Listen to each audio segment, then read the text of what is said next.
روزہ کے لیے عبرانی لفظ اور عربی لفظ دونوں سیم ہے، اور اس کا مطلب جو عبرانی لفظ ہے اور جو عربی لفظ ہے وہ سوم ہے، اور اس کا لغوی مطلب ہے اپنا منہ ڈانپ لینا، یعنی کھانا پینا بالکل ترک کر دینا۔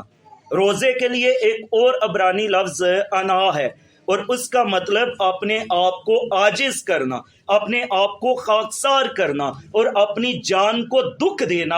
اگر آپ روزہ رکھ کر بھی اکڑ اکڑ کر چلتے ہیں اور اپنے آپ کو عاجز نہیں کرتے تو پھر آپ کا روزہ وہ روزہ نہیں جس کی توقع خدا آپ سے کرتا ہے، اور جو بائبل چاہتی ہے کہ آپ روزہ رکھیں۔ روزہ رکھنا صرف کھانا پینا چھوڑ دینے کا نام نہیں، بلکہ اس کا یہ بھی مطلب ہے اپنے آپ کو عاجز کرنا، اپنے آپ کو خاکسار کرنا، اپنی جان کو دکھ دینا، حلیم اور فروتن ہو جانا۔ یہ عبرانی زبان روزے کا مطلب بیان کرتی ہے، لیکن نیا عہد نامہ گریک میں لکھا گیا، اور گریک کے اندر جو روزے کے لیے لفظ ہے وہ نیستیا ہے، اور اس کا مطلب کھانے پینے سے باز رہنا، پرہیز کرنا یا فاقہ کرنا۔ اس کا یہ مطلب ہے نیستیا، نے جو ہے یہ نیگیٹو پریفکس ہے، اور ایستیو ٹو ایٹ مطلب کھانے پینے سے اجتناب کرنا، کھانے پینے سے پرہیز کرنا۔ اگر تو روزہ لفظ ہے اور اس میں 4 حروف تہجی ہیں۔ رے سے مطلب ہے رک جانا، ٹھہر جانا۔ یہ بہت سارے مسیحی علماء اس طرح سے بھی روزے کا مفہوم سمجھاتے ہیں۔ رے سے مراد یہ ہے آپ کا رک جانا، آپ کا ٹھہر جانا، کھانے پینے سے اجتناب کرنا، اور پھر واؤ سے وقت دینا۔ اگر آپ کھانے پینے سے اجتناب کر لیتے ہیں لیکن خدا کو وقت نہیں دیتے، روزہ رکھ لیا سارا دن سوئے رہے، روزہ رکھ لیا سارا دن فلم لگا کے بیٹھے رہے، روزہ رکھ لیا اور فیس بک کی جان نہ چھوڑی، تو روزہ آپ کا وہ روزہ نہیں جو حقیقی روزہ ہے۔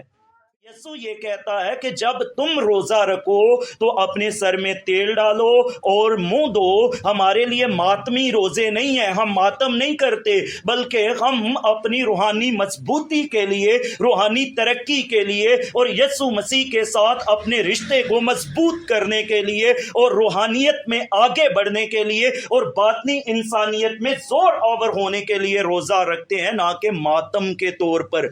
بلکہ جب تو روزہ رکھے تو اپنے سر میں تیل ڈال اور منہ دو، تاکہ آدمی نہیں بلکہ تیرا باپ جو پوشیدگی میں ہے تجھے روزہ دار جانے۔ اس صورت میں تیرا باپ جو پوشیدگی میں دیکھتا ہے تجھے بدلہ دے گا۔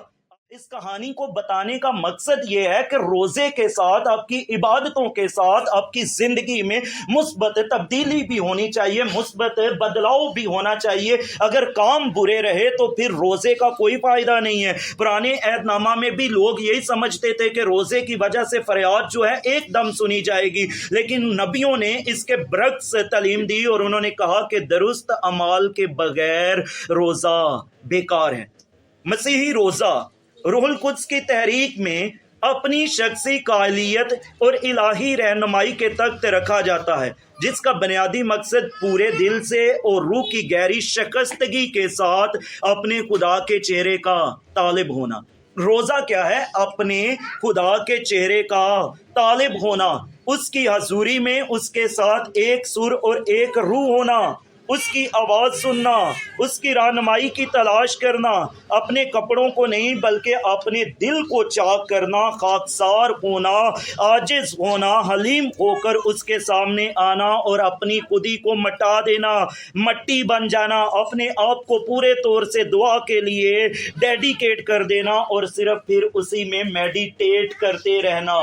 ایسا روزہ خدا چاہتا ہے جس میں آپ پورے طور پر خدا کے کلام میں مگن رہیں، خدا سے دعا مانگتے رہیں۔